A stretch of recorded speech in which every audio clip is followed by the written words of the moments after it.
What is going on, everyone? My name is Jared Haas, and welcome back into another edition of NASCAR Mailbox. This weekend, we take a look back at the action at Bowman Gray with the Clash. NASCAR returned to Bowman Gray Stadium for the first time since 1971, and after the return, it seemed like it'd be a quite celebrated event like North Wilkesboro, but some of the fans have been a disdain to it. Take this comment from Fishing Hippie. He said, "It's a total joke to the race. Those cars on track like that, publicity stunt only."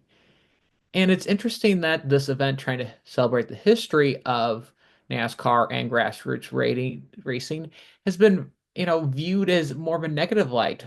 Understandably, some of these comments, like Dale Earnhardt Jr. was saying, you can't have it your way like Burger King, but it actually comes to the question, I think, honestly, is what is the clash?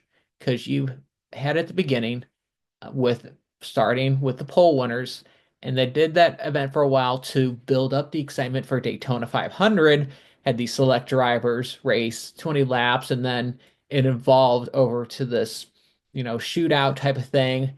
And then in 2020, that race happened where everybody wrecked out, and you had Eric Jones's car looking like he'd been through the demolition derby. And then did the Daytona road course, then it went out to the LA Coliseum, and then went back to Bowman Gray Stadium. You had four different venue types. You had a road course, you had a super speedway, you had short tracks in three different states. What is the clash? It's kind of got lost into this and it's just turned into this ambiguous non-points event.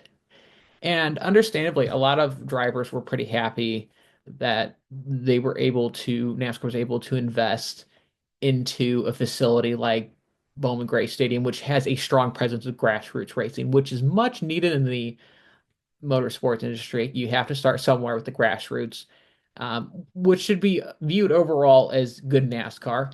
I will say that as much as I can, like North Wilkesboro, that track now is thriving when it's sat in the weeds more about 10 years ago. So understandably that needs to happen. And now there has been, things thrown around that this race could be the international race. They're going to be looking to go to Brazil next year. And what are we doing with the Clash? Because it started as a Daytona event just for the pole winners to build up in Daytona 500.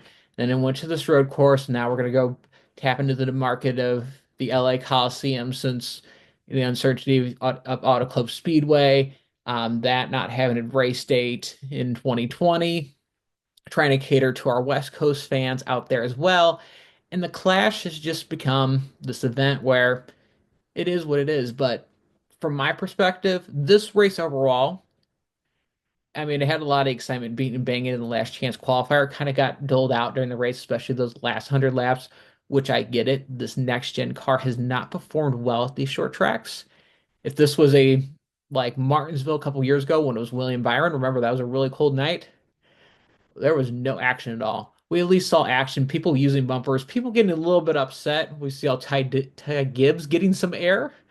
But, understand this that this next gen car and short track racing, it's not really been, that's not their bread and butter. It's mainly these intermediates. So I understand from like Let's Roll 492 to see why it's boring. But the nuance of the short track racing, the bump and run was there, people shoving in, trying to get positions, that was still there. It wasn't like just trying to pass at Bristol when people are 10th off. There were people actually trying to move people out of the way. So I think it was overall a good race, but I think going forward, what is the clash? Is what needs to be asked with NASCAR and everyone else. Is it a prelude to Daytona for Speed Weeks, another event for Daytona? Is it a new market explorer opportunity like the LA Coliseum or even going international with Brazil? Or is this a grassroots builder where we go to Bowman Gray or we go to other short tracks around the nation and try to make sure we keep those facilities alive? Big questions rolling in forward. to this event was going to be for next year and the years to come. And now this next question comes from Alex B53. They ask, with Ryan Preece added to RFK and Brad qualifying in the top 10, do you think they will become championship contenders this year? RFK Racing had a pretty strong showing at the class with all three of their cars making the main event when at the LA Coliseum, both the RFK cars struggled to make the main event the past couple of years. With Ryan Preece in the fold, Roush has expanded to three cars, the first time since Roush had three teams since 2016, so it has been a while. And RFK has been slowly rebuilding since Brad Keselowski took over the team in 2022.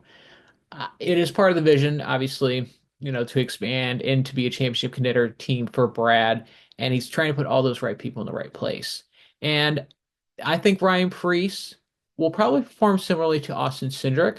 He'll have uh, maybe some flashes of brilliance here and there. I expect consistency to be on the uptick. He wasn't really floundering in the last year. He was performing like his other Stewart Haas Racing teammates there in the last year, which obviously was a down year for Stewart Haas Racing as they were closing down. But Ryan Preece, pretty good fit for RFK Racing in the long term to see how their growth goes. But I think this can be somewhere where he could be in the knocking on the outside of the point side. He'll have to get a win to get into the playoffs.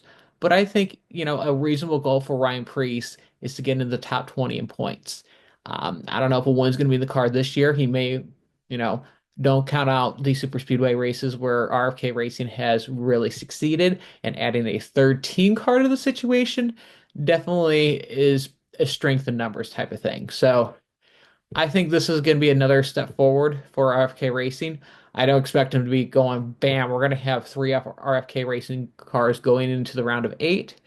But it's not outside the realm of possibility of Ryan Preece could squeak himself into the playoffs, but a top 20 would still be an okay season for Preece in his first year with RFK Racing. Thank you very much for watching. As always, like and subscribe. That really helps get that content out to you guys. And until next time, as always, make sure to have a great race weekend. Kevin Nix with FrontStretch.com. Come back soon for more great racing videos, and if you like us, don't forget to hit that subscribe button.